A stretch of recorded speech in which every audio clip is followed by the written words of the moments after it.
નમસ્કાર વિદ્યાર્થી મિત્રો, આપણું વોટ્સએપ ગ્રુપ છે ગુજરાત હાઈકોર્ટ ભરતી માટેનું. એની અંદર ઘણા બધા વિદ્યાર્થીઓ છે કે જેમનો પ્રશ્ન હોય છે કે જે પટ્ટાવાળાની નવી ભરતી ક્યારે આવશે. હમણાં જે કોર્ટ અટેન્ડન્સની જે ભરતી ગઈ, હવે એના પછી નવી પટ્ટાવાળાની ભરતી ક્યારે આવી શકે છે, તો એની આપણે ચર્ચા કરવાના છે. અને ઘણા વિદ્યાર્થીઓ એવું પણ કહે છે કે શું સાહેબ 2025 ની અંદર પટ્ટાવાળાની ભરતી આવશે ખરી? તો એ તમામ બાબતોની આપણે ચર્ચા કરવાના છે. કેટલીક બાબતો કે લાસ્ટમાં જે ભરતીઓ છે એ કઈ કઈ ભરતીઓ થઈ, કેટલી જગ્યાઓ માટેની ભરતી થઈ, ઓકે, અને નવી ભરતી આવશે કે નહીં આવે એની આપણે ચર્ચા કરવાના છે. તો ચેનલની અંદર નવા હો તો ચેનલને સબસ્ક્રાઇબ કરજો અને વોટ્સઅપ ગ્રુપની લિંક મેં તમને ડિસ્ક્રિપ્શન બોક્સની અંદર આપેલી છે, ત્યાં જઈ અને તમે વોટ્સઅપ ગ્રુપ જોઈન કરી લેશો.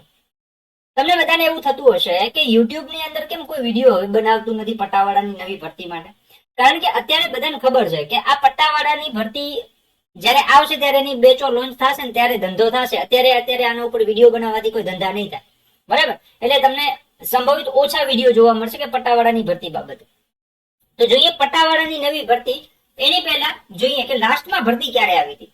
તો પહેલી એક ભરતી જે છે ને 2019 માં પૂરી થઈ હતી. 2019 માં પૂરી થઈ હતી, જે 2018 માં આવી હતી, બરાબર? કેટલી જગ્યાઓની ભરતી હતી? તો કે સાહેબ 1149 જગ્યાઓની ભરતી હતી. કેટલી જગ્યાઓ હતી? 1149 જગ્યાઓની ભરતી હતી. ઓકે, આ પટ્ટાવાળા વર્ગ 4 ની હાઈકોર્ટની, ગુજરાત હાઈકોર્ટની.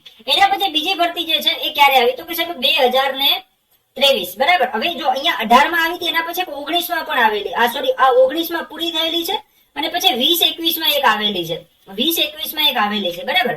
એના પછી આ જે છે 2023 માં આવી હતી, 2023 માં આવી હતી. ઓકે, 2023 માં આવી હતી. આ જે જાહેરાત છે એ 8/5/2023 માં આવી હતી ને 29/5/2023 સુધી એના ફોર્મ ભરી શકાણા હતા, અને 9/7 ના એની એક્ઝામ યોજાણી હતી. આ કેટલી જગ્યાઓ હતી? તો કે સાહેબ 1499 જગ્યાઓ હતી. કેટલી જગ્યાઓ હતી? 1499 જગ્યાઓ હતી. ઓકે, એના પછી હમણાં તમે જોઈએ હોમ અટેન્ડન્સ ની જે આવી છે, બરાબર? કેટલી જગ્યાઓ? આ વર્ગ 4 ની જ હતી. ઓકે, કેટલી? 208 જગ્યાઓ હતી. 208 જગ્યાઓ હતી. ઓકે, તો હવે નેક્સ્ટ શું ભાઈ? નેક્સ્ટ ભરતી આવશે તો કઈ રીતે કહી શકાય કે આ ભરતી આવશે જ, બરાબર? જોઈએ, જો આ 208 જગ્યાઓ હતી જેની હમણાં જ પ્રક્રિયા પૂર્ણ થયેલ છે, બરાબર? 24-25 માં, એટલે કે આ 24 ની ભરતી હતી. ઓકે, તો હમણાં એની જે છે પ્રક્રિયા હમણાં થોડા મહિનાઓ પહેલા એની પૂર્ણ થયેલ છે. ઓકે, હવે સૌરાષ્ટ્રનું એક ન્યૂઝપેપર છે અકીલા ન્યૂઝ, બરાબર? આ અકીલા ન્યૂઝ જે છે એની અંદર એક માહિતી થોડા સમય પહેલા, એટલે કે થોડાક મહિનાઓ પહેલા 26 માર્ચના દિવસે જે છે એક અપડેટ આવી હતી કે ભાઈ 4426 જેટલી જગ્યાઓ છે એ ગુજરાતની અંદર હાઈકોર્ટની અંદર ભરવામાં આવશે. ન્યાયિક કાર્યવાહી ચલાવવા માટે ન્યાયાધીશો તથા મદદનીશ સ્ટાફની આવશ્યકતા રહેલી છે, અને સરકાર દ્વારા ન્યાયતંત્રની જરૂરિયાત મુજબ હાઈકોર્ટના સૂચવ્યા મુજબ ન્યાયાધીશોની જગ્યા ભરવા માટે મંજૂરી આપવામાં આવેલ છે, જેની ઓલરેડી ભરતી આવી ગઈ છે, બરાબર? ન્યાયાધીશની ભરતી આવી ગઈ, એના પછી આવી પણ ગઈ છે ભરતી. દરેક કેડરના કુલ 131 જેટલા ન્યાયાધીશની જગ્યાઓ માટે સૈદ્ધાંતિક મંજૂરી આપી દેવામાં આવી છે, અને ન્યાયિક કાર્યવાહી ચલાવવા માટે મદદનીશ સ્ટાફની 4426 જગ્યાઓ. હવે આજે મદદનીશ સ્ટાફની અંદર જો પટાવાળા આવી જાય, બરાબર? ડ્રાઈવર આવી જાય, બરાબર? આસિસ્ટન્ટ આવી જાય, પછી ડીવાયએસઓ આવી જાય. ઓકે, તો આ બધા આવી જાય. એમાં તમને બધાને ખબર કે ડ્રાઈવરની હમણાં ભરતી આવી ગઈ છે, બરાબર? આસિસ્ટન્ટની લાસ્ટ જે કેશિયર વાળી આવી હતી એ 1400 કે 1700 પ્લસ આવી હતી. એ ડીવાયએસઓ ની પણ હમણાં પૂરી થઈ, આ બેલિફ ની સાથે હતી.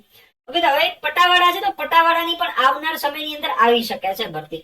ઓકે, આવનાર સમયની અંદર જે પટાવાળાની ભરતી છે એ આવી શકે છે. તો આવશે તો ક્યારે આવશે, બરાબર? આવશે તો ક્યારે આવશે? તો મારા મત મુજબ 2026 ની અંદર આ ભરતી આવી શકે છે. કયા વર્ષે? 2026 ના વર્ષની અંદર હાઈકોર્ટ પટાવાળાની ભરતી આવી શકે છે. હવે બધાને એવું થાય કે શું સાહેબ વ્યૂ મેળવવા માટે એમ કહેવાય ને કે ખોટા ફાંકા મારો છો. તો ફાંકા નથી. એક નોર્મલ વસ્તુ તમને સમજાવું કે જે લાસ્ટ 1499 ની ભરતી ક્યારે થઈ? 1499 એટલે કે મોટામાં મોટી ભરતી કયા વર્ષે થઈ? તો કે સાહેબ મોટામાં મોટી ભરતી થઈ 2023 માં. ક્યારે થઈ? 2023 માં ભરતી થઈ. કેટલી થઈ? તો કે સાહેબ 1499 જગ્યાઓની થઈ. ઓકે, એના પછી કેટલી થઈ? તો કે સાહેબ 2024 ની અંદર 208 જગ્યાઓ છે. 2024 ની અંદર કેટલી થઈ?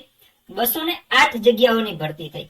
ઓકે, હવે એક આમ આપણને ઓટોમેટિક ખબર પડે કે આ 2023 અને 24 આની અંદર તમે જોશો તો જો સીસીઈ ગ્રુપ બી, બરાબર? પછી એલઆરડી, બરાબર? એ ઉપરાંત ડીવાયએસઓ, બરાબર. પછી હાઈકોર્ટ આસિસ્ટન્ટ, આના પછી તો હાઈકોર્ટ આસિસ્ટન્ટ પણ આવી ગઈ, બરાબર. જીપીએસસી ની પણ ઘણી ભરતીઓ આવી ગઈ.